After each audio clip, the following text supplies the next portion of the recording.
Located only an hour away from UBC campus is one of the world's most forward-thinking art institutions, Hirshhorn Museum and Sculpture Garden. Free to all and open 364 days a year, Hirshhorn Museum's collections of post-war American and European art in the world fosters conversation around the forces that shape creative expression in the 21st century. Due to being located in a national mall, a large audience is drawn in, many of which have never seen contemporary art before. Contemporary art allows one to see the world in a different way, which is only enhanced in Hirshhorn with the art here being presented in so many different ways. In 1939, U.S. Congress mandated a Smithsonian Art Museum for the National Mall in Washington, D.C.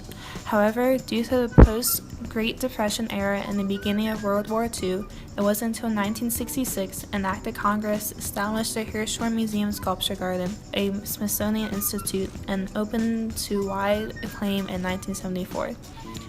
Before designing, the architect was told by Smithsonian staff that this new museum must have a striking contrast to everything else in the city in order to be fit to house a modern art collection.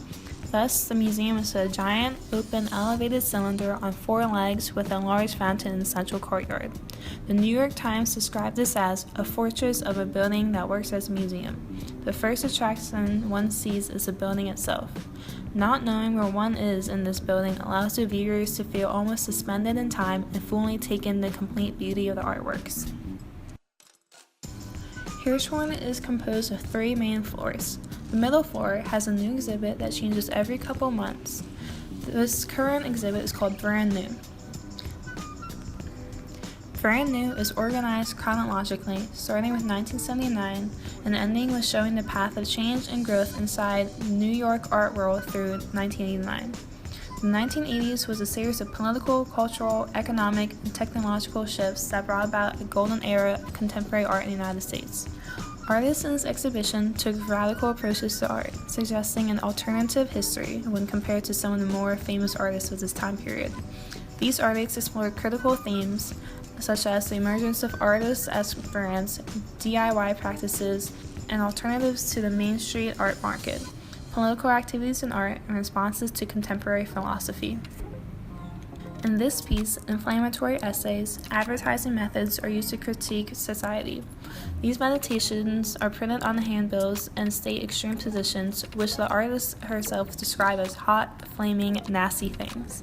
This artist came to be one of the ones associated as the pictures generation. These next few pieces show the impact of everyday reality on art. Entertainment erases history. This timeline of modernist art history was revamped with expected thumbnail images of works or artist pictures with representations of electronic products. This is to show that the value of these objects lie not in their visual appeal, but rather in the promise of the task they can perform by providing access to limitless information entertainment. Planned Abandoned, created soon after American hostages who were held captive in the U.S. Embassy in Tehran for more than a year were released. This piece also makes visual and linguistic associations between tourism and terrorism. Furniture.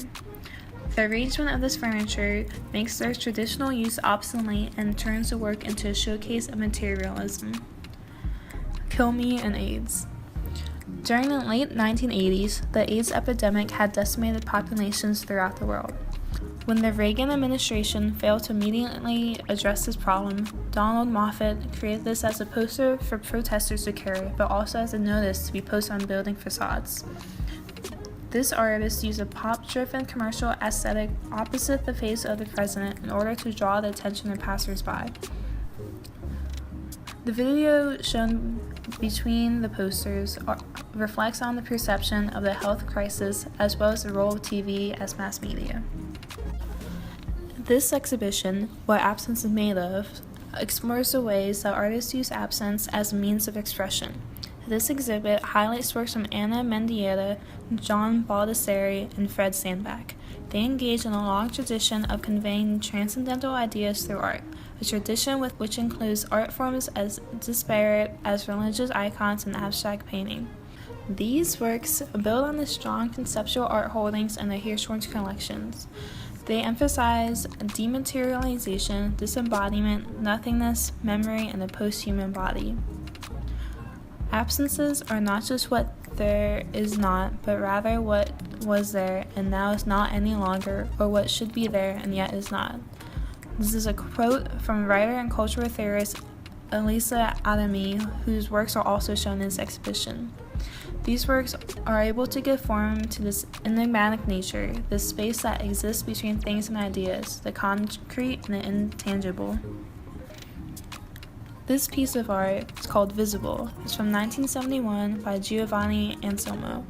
The viewer acts as a temporary screen upon which the Italian word visibile is projected. As people come and go, the slide projected remains the only sculpture constant. Here, form is single, fleeting, and immaterial, created with the sparest of means and poised to spark individual reflection. The museum showcases a profound emphasis on late 20th century and contemporary art, developing and staging large, full-floor exhibitions for internationally renowned artists and instituting educational and technological initiatives that have cemented the Hirshhorn's place among the world's most forward-thinking art institutions. A quote from Joseph Hirshhorn during the inauguration of the museum. It is an honor to have given my art collection to the people of the United States as a small repayment for what this nation has done for me and others like me who arrived here as immigrants. What I accomplished in the United States, I could not have accomplished anywhere else in the world. Through its unique use of performance, digital media, video, and technology, Hirshhorn shows its commitment to showcasing the ways that artists respond to the unique political and cultural climate of their time, as well as the museum's distinctive architecture. The museum shows the transformative power of modern contemporary art by creating meaningful, personal experiences in which the art, artists, audiences, and ideas converge.